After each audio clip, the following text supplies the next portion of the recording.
L'IA et les tenseurs. Dans une précédente vidéo, nous avons mis en place une IA dans notre PC. Pour fonctionner, cette IA a utilisé des tenseurs. Ce sont des structures de données que l'IA utilise pour effectuer des calculs complexes. Nous allons donc essayer de comprendre leur fonctionnement. C'est parti. Un tenseur, en intelligence artificielle, c'est un outil qui ressemble à une boîte pour stocker et manipuler des données de manière flexible. Il peut être un simple nombre, un vecteur, une matrice ou même une structure bien plus complexe. On peut l'imaginer comme un bloc de construction essentiel pour les ordinateurs quand ils résolvent des problèmes mathématiques. Comprendre les tenseurs est primordial pour comprendre comment fonctionne l'IA. Il existe une multitude de types de tenseurs. Le plus simple, c'est le tenseur scalaire. Comme son nom l'indique, c'est un nombre unique comme une pièce de puzzle unique. C'est par exemple la température actuelle à l'endroit où l'on se trouve. Ensuite vient le tenseur vectoriel, représentant une liste de chiffres, comme les températures, à différents moments de la journée par exemple. Le tenseur matriciel rajoute encore une dimension pour représenter un tableau bidimensionnel de chiffres. Il permet par exemple d'indiquer les températures à différents endroits repérés par des coordonnées. Et on peut ajouter autant de dimensions que l'on veut pour créer des tenseurs encore plus complexes, comme par exemple la liste des températures à différents moments de la journée, à différents endroits sur une carte, etc., etc. La seule limite étant souvent la mémoire de la machine qui les utilise. Parmi les différents modèles d'IA qui existent, certains prennent en entrée des textes, d'autres des images ou encore des vidéos.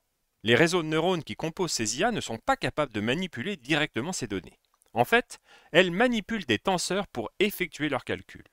Par exemple, dans la reconnaissance d'image, les tenseurs sont utilisés pour représenter les pixels de l'image. Ils permettent de transformer différentes données en informations utiles et surtout manipulables par les ordinateurs. Pour manipuler les tenseurs en Python, on va bien entendu utiliser des bibliothèques.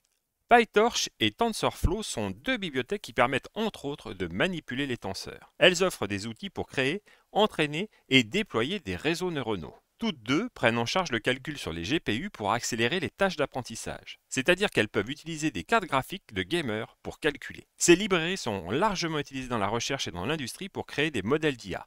Mais voyons plutôt un exemple. Pour réaliser notre tenseur, pour créer notre tenseur, on va partir de cette image qui s'appelle num8.jpg et qui est en fait une image qui représente un 8 de 180 par 180 pixels. Donc, on va utiliser la librairie TensorFlow qu'on va importer en tant que TF et on va importer aussi l'image préprocessing de TensorFlow qui va nous permettre justement de gérer cette image, hop, de la charger et de la modifier ensuite en tenseur. Voilà, donc on va partir de notre image, qui est donc num8.jpg. On va charger cette image, donc on va faire image.load, image de notre image passe, et là on peut lui donner une target size, donc en fait une taille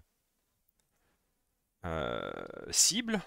Si on veut la diminuer, c'est très pratique de pouvoir diminuer, en particulier si on veut créer un tenseur qui représente notre image mais qui est un peu plus petit que l'image. L'intérêt c'est d'avoir un tenseur un peu plus petit, en particulier si on veut faire de l'entraînement sur une machine qui n'est pas super puissante. Une fois qu'on a ça, on va pouvoir créer un tableau de notre image. Donc pour ça, en fait, on fait image.img to array, donc image vers tableau de notre image.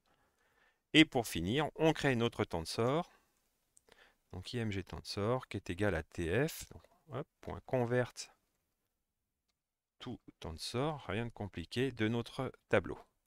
Donc on charge notre image, on la modifie en tableau et on la modifie enfin en tenseur. On va afficher notre tenseur pour voir ce que ça donne. Hop. Voilà.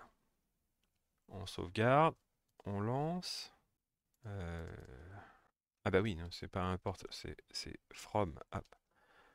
Voilà. Donc là, il y a quelques warnings dus à la librairie TensorFlow, mais c'est pas grave. Et on obtient bien en fait notre tenseur, qui est en fait une matrice à n dimensions. En fait, elle va représenter notre image en 28 par 28 pixels, avec pour chaque point en fait un tableau de 3 flottants, de 32, qui représentent en fait les couleurs RGB et rouge, vert, bleu de notre image. Donc on va retrouver en fait chaque point, à part qu'elle a été diminuée en 28 par 28. On peut d'ailleurs, si on veut que ça soit plus parlant, imprimer ou plutôt afficher notre image avec pyplot. Donc on va faire pyplot as plt. Et ici, au lieu d'afficher notre tenseur, en fait, on va faire un plt.imshow de notre tenseur. Voilà, que l'on va en fait diviser par 255 pour le normaliser. Les couleurs RGB sont entre 0 et 255. Là, en fait, on veut juste une valeur entre 0 et 1. C'est normalisé. C'est pour ça qu'on divise par 255. On va supprimer nos axes. Donc, on va mettre off ici. Et on va afficher notre pyplot. Voilà, on sauvegarde. Voilà. Et ici, on retrouve notre tenseur qui représente bien notre image, mais qui est en 28 par 28. Et en fait, ça représente bien, c'est l'équivalent de notre image, à part que c'est en données numériques. Et l'intérêt de ce tenseur, c'est qu'il va être aisément manipulable et utilisable par une IA, par exemple, pour de l'entraînement. Voilà. Vous savez maintenant ce qu'est un tenseur pour l'IA. N'hésitez pas à partager et à poser vos questions dans les commentaires. À très vite pour une nouvelle vidéo sur une question informatique en moins de 3 minutes.